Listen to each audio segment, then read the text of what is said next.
por un pedazo de pan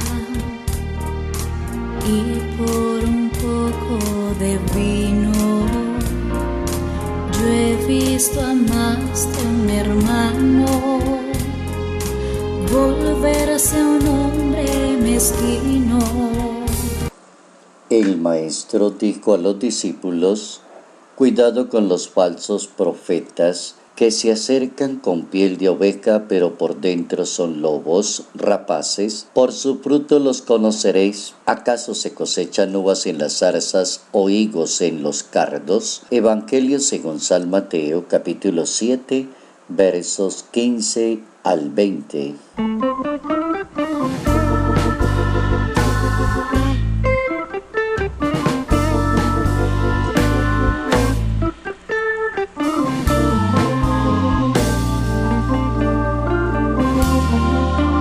Quien habla de Dios y hace todo lo contrario es un falso profeta. Notas amables a la palabra de Dios, hoy miércoles 28 de junio, año 2017.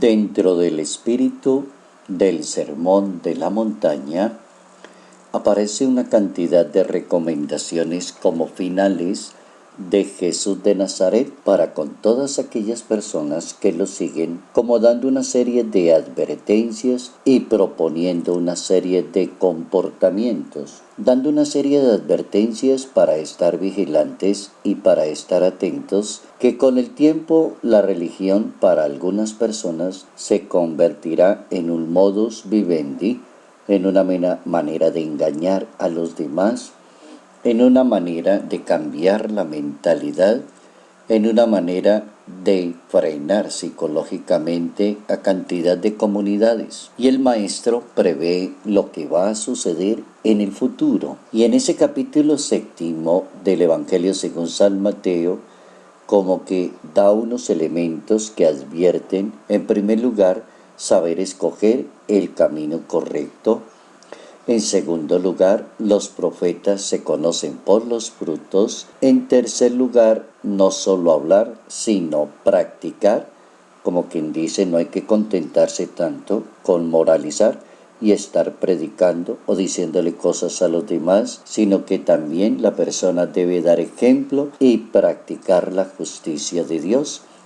Construir la casa sobre la roca, y es el fundamento de todo el proceso del discipulado, la nueva conciencia de las personas que son seguidoras de Jesús. Así pues, hay que tener cuidado con los falsos profetas, es la recomendación para el día de hoy según el Evangelio. Y hablando de los falsos profetas, se habla de todas las personas que anunciaban mensajes apocalípticos para envolver a la gente en los diversos movimientos de la época, como eran el movimiento de los esenios, fariseos, celotes y otros grupos. La Biblia tiene muchas advertencias sobre los falsos profetas. Por ejemplo, en la primera carta a los Corintios, capítulo 12, en el verso 3, aparece una advertencia del apóstol San Pablo a la comunidad, como queriéndole decir, hay que estar muy atentos al falso profeta, que el verdadero profeta habla según el Espíritu Santo y según el Espíritu de Dios, y el verdadero profeta anuncia la paz, anuncia el amor, anuncia la caridad, la misericordia, la redención. Es un verdadero profeta, pero según el Espíritu Santo. San Pablo va a decir en esa carta a los Corintios: por eso os hago saber que nadie, hablando con el Espíritu de Dios, puede decir anatema es Jesús, y nadie puede decir Jesús es Señor sino con el Espíritu Santo. Bien interesante la posición del Evangelio enseñándonos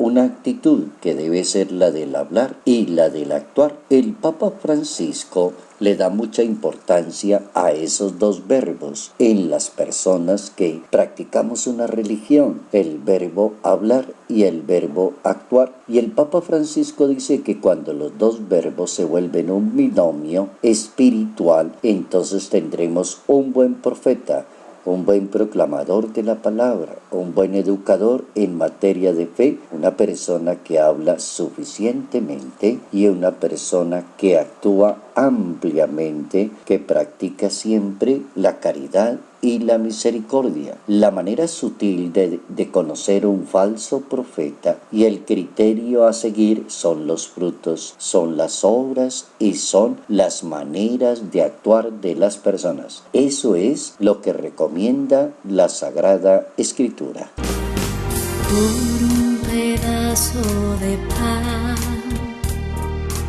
y por un poco de vino, yo he visto a más de un hermano volverse un hombre mezquino.